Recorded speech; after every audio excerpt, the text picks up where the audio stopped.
వాళ్లకు 5 లక్షల రూపాయలు ఇచ్చే ఏకైక పార్టీ భారతదేశంలో తెలుగుదేశం పార్టీ. ఇది ఒక చరిత్ర. మీ రుణం తీర్చుకుంటాం, కార్యకర్తల రుణం తీర్చుకుంటాం. అందుకనే రాజకీయంగా మిమ్మల్ని ఎదుగుదల కోసం ప్రయత్నం చేయడం, సంక్షేమ కార్యక్రమాలు చేయడం, ఆర్థికంగా పైకి తీసుకురావడానికి ఏమేం చేయాలనో అవన్నీ చేస్తామని చెప్పి కూడా నేను మీకు తెలియజేస్తున్నా. అదే సమయంలో మిత్రపక్షాల కార్యకర్తలు కూడా విజ్ఞప్తి చేస్తున్నా, ఎక్కడికక్కడ అందరూ సమిష్టిగా పనిచేసుకుని మళ్ళీ ఎప్పుడు ఎన్నికలు పెట్టినా అఖండ విజయంతో ఎన్డీఏ గెలిచే పరిస్థితి మీరు ఉండాల్సిన బాధ్యత మీ మీద ఉంది. ఎప్పుడైతే నేను ఎన్నోసార్లు చెప్పాను, డబల్ ఇంజన్ సర్కార్, కేంద్రం రాష్ట్రంలో ఎన్డీఏనే ఉండాలి, అప్పుడే అభివృద్ధి పరిగెత్తిస్తుంది. అందుకే ఈరోజు చూస్తే డబల్ ఇంజన్ సర్కార్, డబల్ ఇంజన్ గ్రోత్ రేట్ వస్తుంది, డబుల్ డిజిట్ గ్రోత్ రేట్ వస్తుంది.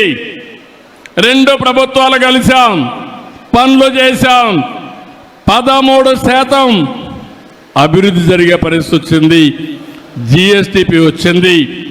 ఇది 15-16%కి తీసుకపోతే పేదరికం అనే మాటే ఉండదని చెప్పి కూడా నేను మీకు తెలియజేస్తున్నా.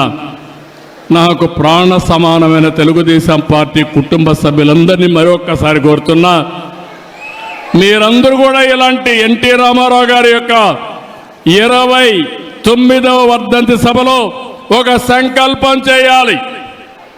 మీ ప్రాంతంలో జీరో పావర్టీని సాధిస్తామని, ఆ జీరో పావర్టీ సాధించిన తర్వాత ఆర్థిక అసమానతలు లేనటువంటి సమాజం కోసం నిరంతరం పనిచేస్తామని మనం ఒక సంకల్పం చేసి ముందుకు పోవాలి.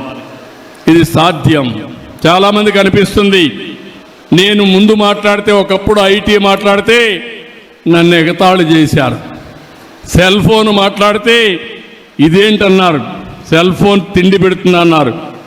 ఇప్పుడు సెల్ ఫోన్ లేకపోతే భార్య లేకపోతే భర్త ఉంటాడు, భర్త లేకపోతే భార్య ఉంటుంది, సెల్ ఫోన్ లేకపోతే ఇద్దరు ఉండలేరు. అవునా కాదా తమ్ముళ్ళు అని అడుగుతున్నా. దానికి కూడా ఒక మీనింగ్ ఉంది. సెల్ ఫోన్ అనేది అవసరం, అది ఒక అత్యవసరమైన వస్తువుగా తయారైంది మన జీవితంలో. ఎక్కడికి పోయే పని లేదు, సెల్ ఫోన్ ఉంటే ఒక ధీమా. మీకు ఎక్కడన్నా బిల్లు పే చేయాలంటే ఇమ్మీడియట్గా సెల్ ఫోన్లో ఉంటుంది డబ్బులు, ఎవరికి కావాలంటే వాళ్ళకి పే చేస్తాం. ఎవరైనా జోబీలో పెట్టుకుంటే జోబీ కట్ చేస్తారు, కానీ సెల్ ఫోన్లో పెట్టుకుంటే, పేటిఎంలో పెట్టుకుంటే కట్ చేసే పరిస్థితి ఉండదు. దానికి కూడా పాస్వర్డ్ మీ దగ్గరనే ఉంటుంది, అది అప్లై చేస్తేనే డబ్బులు ఇచ్చే పరిస్థితి వస్తుంది, సెక్యూరిటీ కూడా ఉంటుంది. మీకు ఏ పని కావాలన్నా చేసుకునే అవసరం వస్తుంది. భవిష్యత్తులో మనందరి జీవితాల్లో మీరు గుర్తుపెట్టుకోవాలి, టెక్నాలజీ చాలా ఉపయోగకారిగా ఉంటుంది. అందుకే మీరు చూస్తున్నారు, ఇటీవల నేను పెన్షన్ ఇస్తే ఏ టైంలో ఇచ్చాడు, ఏ స్పాట్లో ఇచ్చాడని 64 లక్షల మంది పెన్షన్ నేను మానిటర్ చేయగలుగుతున్నారంటే అది టెక్నాలజీ మహిమ అని చెప్పి మీ అందరికీ తెలియజేస్తున్నా. పెన్షన్ తీసుకున్న రోజునే మీకు ఒక IVRS మెసేజ్ వస్తుంది, మళ్ళీ నీకు కరెక్ట్గా చేరిందా, ఎవరన్నా డబ్బులు అడిగారా, లేకుంటే ఏదైనా కొట్టేశారని మళ్ళీ అడిగే పరిస్థితి వచ్చిందంటే అది సుపరిపాలనకు దారితీసే పరిస్థితి వచ్చింది. ఇలాంటి కార్యక్రమాలు చాలా వరకు నేను అన్నీ ఆలోచిస్తున్నాను. ఏంటి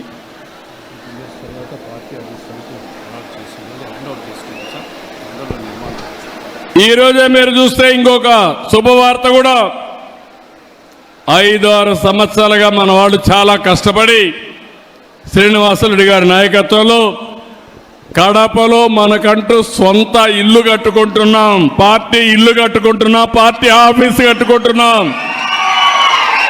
దీనికి 2 ఎకరాలు భూమి కూడా ఇచ్చారు, కానీ కావాలి లిటిగేషన్ పెట్టి ఇవ్వకపోతే అన్ని క్లియర్ అయినాయి.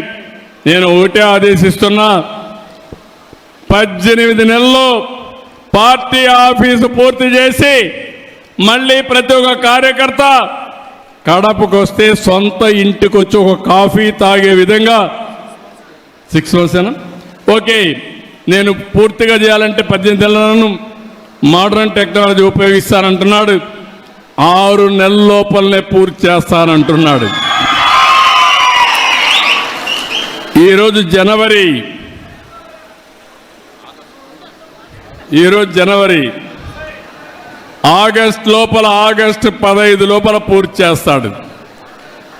ఇండిపెండెన్స్ రోజున కడపలో మనకు పార్టీ ఆఫీస్ ఉంటుంది.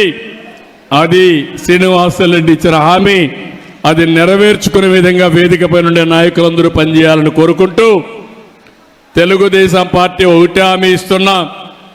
ఇప్పుడే మన సుధాకర్ గారు అయితే చాలా లిస్ట్ అంతా ఇచ్చాడు, పెద్ద చాంతాడంత లిస్ట్ ఇచ్చాడు, విష్ లిస్ట్ ఇచ్చాడు. మనిషిలో ఏదో చెయ్యాలనే తపనుంది, మీ రుణం తీర్చుకోవాలని కసి ఉంది. ఆయన చెప్పిన పనులన్నీ చేయాలని ఆలోచన కూడా నాలో ఉంది. కానీ ఖాళీ గల్లాపేట నా దగ్గర ఉంది. కానీ మీ సమస్యలు కూడా పరిష్కారం కావాలి.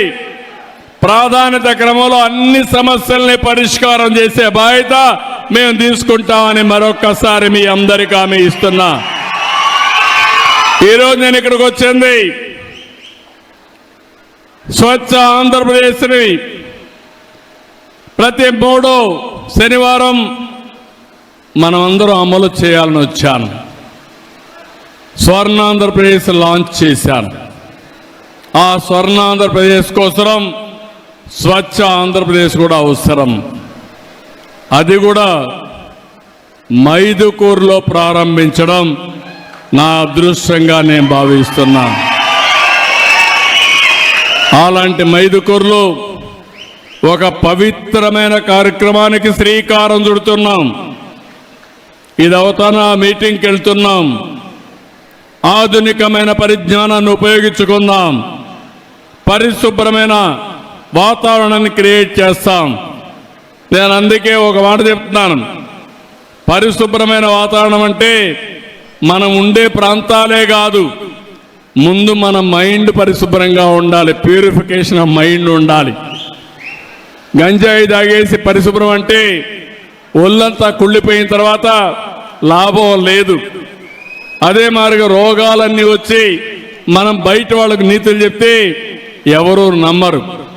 ముందు మైండ్ ప్యూరిఫై చేయాలి, రెండోది బాడీ ప్యూరిఫై చేయాలి, మూడోది ఇల్లు జాగ్రత్తగా చూసుకోవాలి, ఇల్లు పరిశుభ్రంగా ఉండాలి, మీ ఇంట్లో ఆనందం ఉండాలి, నాలుగోది మీ పరిసరాలు కూడా పరిశుభ్రంగా ఉండాలి, ఐదోది మీరు పనిచేసే ప్రదేశం కూడా పరిశుభ్రంగా ఉండాలి. అప్పుడే స్వచ్ఛ ఆంధ్రప్రదేశ్కి సార్థకత. అది సాధించే వరకు నేను మీకు అండగా ఉంటానని మరొక్కసారి మీ అందరికీ హామీ ఇస్తూ, ఈరోజు ఒక మహనీయుడు వర్ధంతి.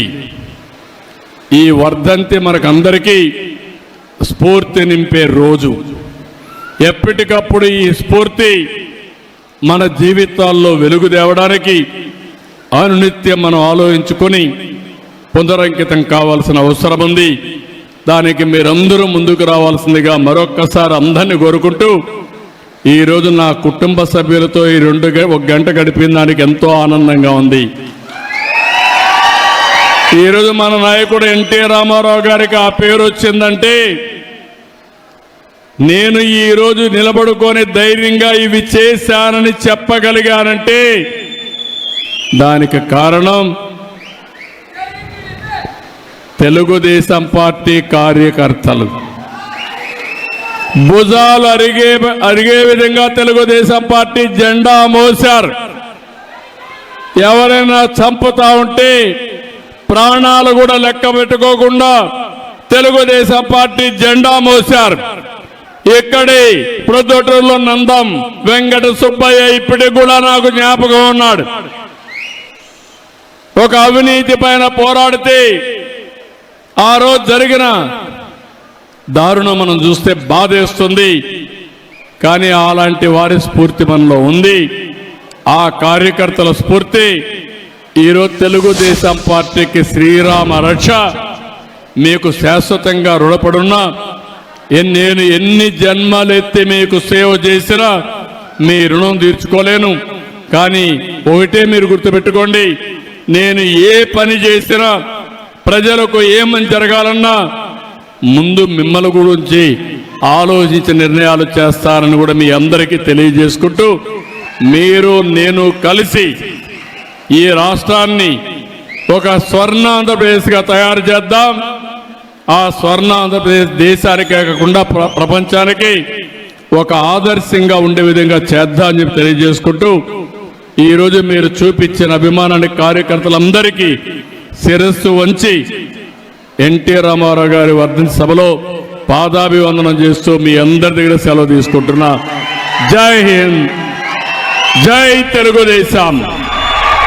NTR Amar high. NTR, NTR, NTR. Thank you అనండి.